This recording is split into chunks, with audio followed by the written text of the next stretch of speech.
وہ میرے سارے ہی کام کر دیتی ہیں، لیکن جب کوئی دروازے پہ بھیک مانگنے آتا نا تو جناب عائشہ صدیقہ مجھے پیسے دے کے کہتی جاؤ اسے دے آ۔ تو میں عرض کرتی کہ اماں جی سارے کام آپ میرے بھی کر دیتی ہیں اور جب باہر کچھ دینے کی باری آتی ہے تو آپ مجھے بھیجتی ہیں، تو اس میں کیا حکمت ہے؟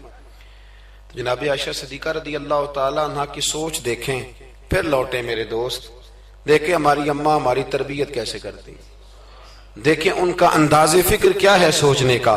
جناب عائشہ صدیقہ رضی اللہ تعالیٰ عنہ فرمانے لگی جب تو باہر جا کے اس کو خیرات دے گی نا تو وہ تجھے دعا دے گی، تو وہ سمجھے گی کہ یہ مجھے دے رہی ہے، وہ دعا بھی تجھے ہی دے جائے گی۔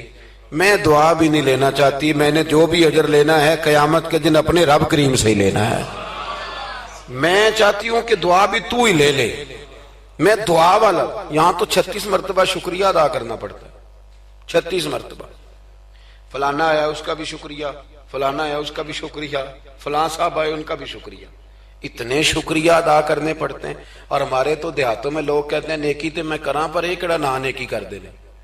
میں کہ چلو انہوں نے کہنے ہیں تسا نیکی کیتی تو اڑے اشتہار چھپوا دے، بندہ بڑا چنگا بھی میرے نہ نیکی کر گئے، اس کے پوسٹر لگنے چاہیے۔ نیکی کس کے لیے کی تھی؟ بولیے سارے بولیے، تو اللہ کو بتانے کی ضرورت ہے۔ ہمارے ہاں تو ختموں میں بڑا برا حال ہوتا ہے، ایک لسٹ دی جاتی ہے بڑی لمبی، مجھے بھی ایک جگہ لسٹ دے دی، اس پہ لکھا تھا کہ 5000 قرآن پاک پڑھا ہے، حالانکہ مرنے والے کا اپنا بیٹا ایک سپارہ بھی نہیں پڑھتا، وہ ایک سپارہ بھی نہیں پڑھتا۔ 5000 قرآن پاک، اتنے لاکھ درود شریف۔ تو میں نے دعا شروع کی تو میں نے کہا کہ یا اللہ جو پڑھایا جانے والے کی روح کو بخش دے۔ تو بعد میں مجھے وہ کہنے لگے پیر صاحب آپ نے بتایا نہیں کیا کچھ پڑھا تھا۔ میں کہنے دسنا ساجے، کس کو بتانا تھا؟ ثواب کس نے دینا ہے؟ اس کو ضرورت ہے بتانے کی؟ معاذ اللہ، آپ کیسی بات کرتے ہیں؟ یعنی یہ ثواب بھی اب بندوں کو بتائیں گے؟ پھر جی یہ 50,000 روپیہ میں اپنے ابا جی کی طرف مسجد دینے لگا ہوں تو یہ ختم میں یہ بھی اعلان کر دیں۔ اچھا جناب ابا جی آپ کو کیا دے گئے؟ کہنے لگا 2-4 ایکڑ زمین بھی، کاروبار بھی، پیسے بھی۔ تو میں نے کہا اس نے بھی مسجد میں اعلان کرایا تھا کہ بغیر اعلان کے دے گیا ہے؟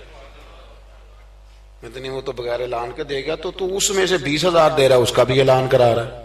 اور قاری صاحب بیچارے کئی دفعہ خطیب صاحب الجھ جاتے ہیں، اس لیے کہ جب وہ 1000 روپیہ دینے آتا ہے تو کہتا ہے صحیح کر کے دسیا دے محمد بشیر دکھن علامت بندے پہاڑ والا سمجھنا ہے، صحیح کر کے بتانا، ہنسنے کے لیے نہیں رونے کے لیے بات کر رہا ہوں۔ یہ اتنا برا حال ہو جائے گا ہمارا، کس کو بتاتے پھرتے؟ اور میں نے دیکھا نوٹ کھول کو لوگ لے آتے۔ اس طرح نہ کریں، نیکیوں کو چھپائیں، چھپی ہوئی چیزیں قیمتی ہوتی ہیں، یہ قیمتی چیزیں ہوتی ہیں، یہ قیمتی ہوتی ہیں۔ حضرت عبداللہ ابن مبارک بہت بڑے درویش گزرے، عالم بھی تھے، صوفی بھی تھے، درویش بھی تھے، حدیث کے بہت بڑے استاد بھی تھے، اور جو صوفیہ سابقون الاولون ہوئے ان میں آپ کا نام ہے۔ آپ نہ اکثر اپنے کوفے کے علماء سے استفادہ کرنے کے لیے نہ کوفے آیا کرتے تھے۔ ہر شعبے میں کچھ لوگ اسپیشلسٹ ہوتے ہیں، تو علماء کے شعبے میں بھی کچھ لوگ اسپیشلسٹ ہوتے ہیں۔ یہ الگ بات ہے کہ آج کل جو ایک عمرہ کر رہا ہے وہ مفتی ہوتا ہے، اور اگر حج کر رہا ہے تو پھر تو شیخ الحدیث ہے، وہ کہتا ہے سارے مسئلے اب میں ہی بتاؤں گا۔ اور دو اردو کی کتابیں پڑھ لے تو پھر تو کہتا ہے مولویوں کی پتہ ہوئے، سارا پتہ تو مجھے۔ اللہ تعالیٰ سمجھنے کی توفیق دے۔ حضرت عبداللہ ابن مبارک جاتے تھے کوفے کے علماء کے پاس، اور وہاں جا کر کے ان سے استفادہ کرتے تھے۔ اب تو ہوٹل بن گئے ہیں، آپ جس ملک میں جس ایریے میں جاتے ہیں ہوٹل بک کر دیا جاتا ہے، اب وہاں قیام کرتے ہیں۔ اس زمانے میں یہ طریقہ نہیں تھا۔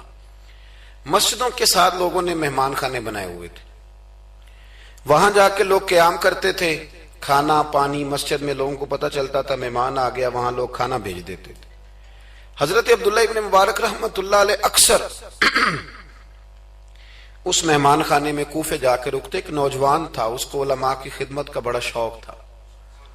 اللہ کے بندوں کی خدمت کا شوق لگ جائے تو پھر اللہ بڑی رحمت فرمایا کرتا ہے۔ اسے بڑا شوق تھا، وہ بڑی خدمت کرتا، آپ کے لیے کھانا لاتا، پانی لاتا، چائے لاتا، تکیہ پیش کرتا۔ بڑے مہینوں سالوں سے ملاقات رہی۔ پھر ایک دفعہ حضرت عبداللہ ابن مبارک آئے کوفے میں تو پوچھا کہ وہ نوجوان کہاں ہیں؟ لوگوں نے عرض کی حضور وہ چھوٹا سا کاروبار کرتا تھا تو اس پہ قرضے چڑھ گئے، جن لوگوں کے پیسے دینے تھے نا وہ بڑے تگڑے لوگ تھے، انہوں نے پرچہ کٹوا دیا، کوتوالے شہر سمجھ لیں کہ ایس ایچ او گرفتار کر کے لے گئے۔ جب تک بندہ سخاوت کر رہا ہوتا ہے تب تک نہیں لوگ پوچھتے کہاں سے آئے ہیں، اور جب بندہ کہیں الجھ جائے نا تو پھر بندے کہتے ہیں اوہو بندہ ہی ٹھیک نہیں تھا۔ بڑے بڑے لوگوں کو نقصان ہو جاتا ہے کاروبار میں، یہ کیا بات ہوئی؟ حضرت عبداللہ ابن مبارک کو پتا چلا، ویسے آج کل کا کوئی پیر ہوتا تو وہ پیر صاحب پتہ کیا کرتے ہیں، جب تک مرید جھاڑو دیتا رہے پھر تو وہ کہتے ہیں میرا منظور نظر ہے، لیکن اگر قرضے چڑھ جائیں تو کہتے ہیں اس کا ذاتی معاملہ ہے، میں ذاتی معاملات میں مداخلت نہیں کرتا۔ تو جب تیرے گھر میں 6 درجن کنوں لے کے آتا تھا تب ذاتی معاملہ نہیں تھا، اب ذاتی معاملہ ہو گیا ہے۔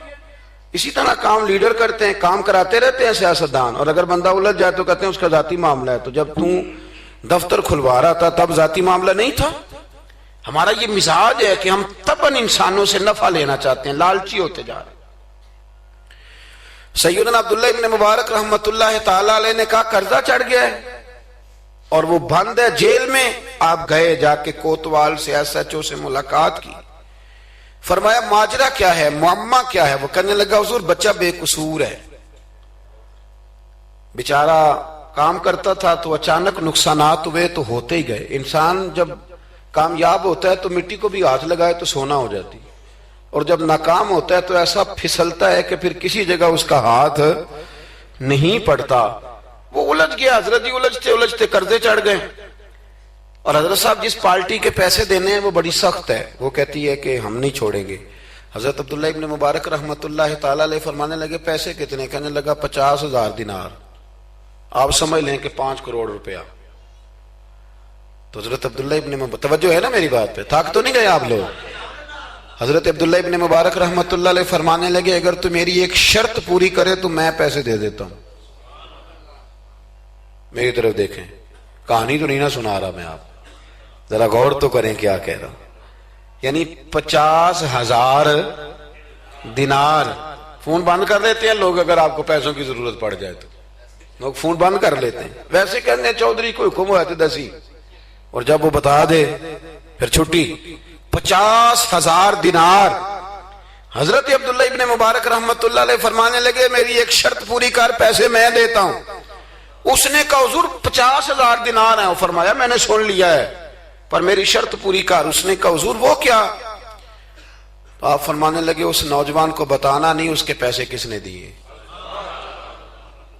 پیسے میں دے دیتا ہوں۔